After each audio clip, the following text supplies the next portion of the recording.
just on the Welsh border. There was a farm, and small family, father, mother, young lad, had 7 or 8, no more than that. And they were a normal farming family. Well, say they were normal. There was just one thing. They were giants. Yeah, and well, they had no problems.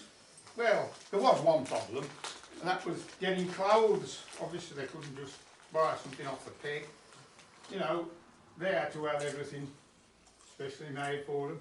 Apart from the lad, because though he was only about 8 years old, he was, well, the size of a normal adult. So they could buy adult clothes for him, so that was okay. And this lad, he hadn't had much schooling, but he knew all about farming. He followed his dad everywhere. You know, he was always on to him to let him do a bit more and a bit more. He just wanted to do everything.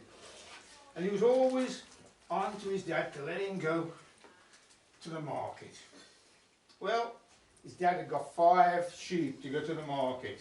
And his son said, I can take them, you know, you're busy on the farm. So in the end, his dad relented and said, okay, you can take these 5 sheep to the market. So early in the next morning, got the sheep, and off he went with his dog. And he, in his mind, you know, he was going to do a great job of this, make his dad proud, he really, you know.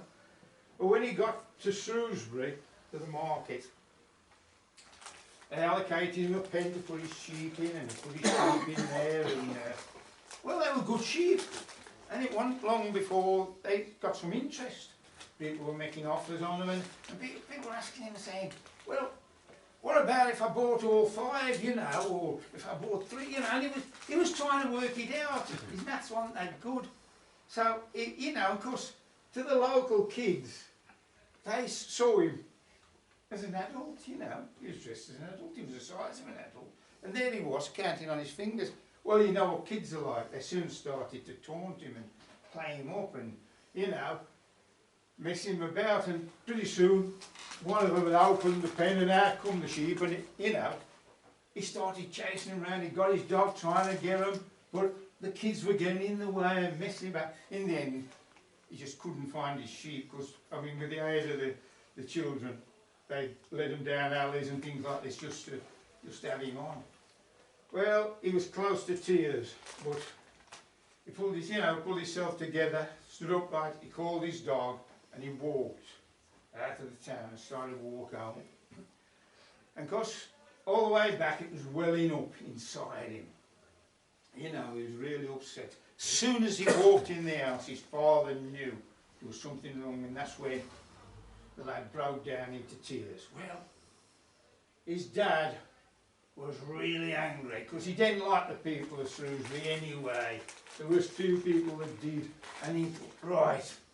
So he calmed his son down, and then he got his giant spade and he shoved it under this mountain, and he lifted that onto his shoulder, and off he went. Now his plan was, he was going to dump this mountain right in the River Severn, just at the bend, just below Shrewsbury.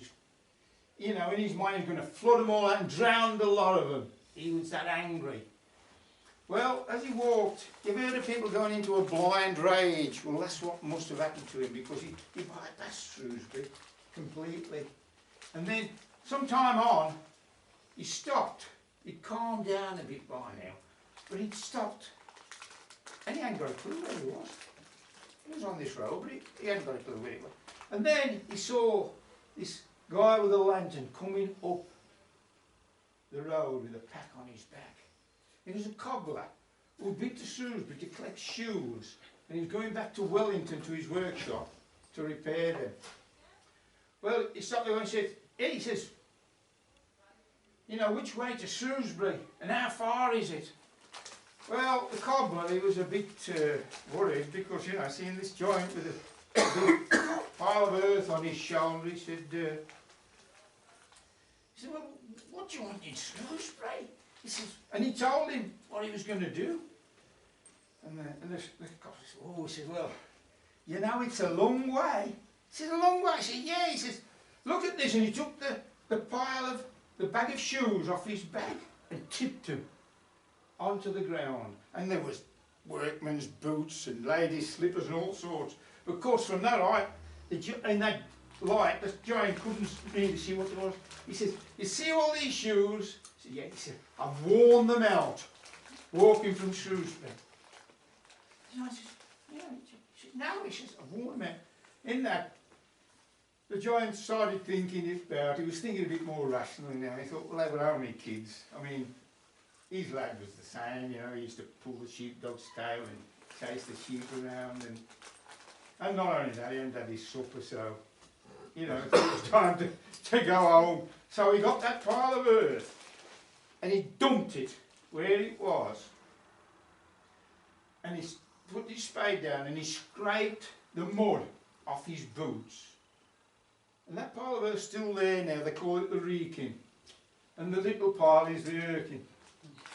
Well, off he went home quietly.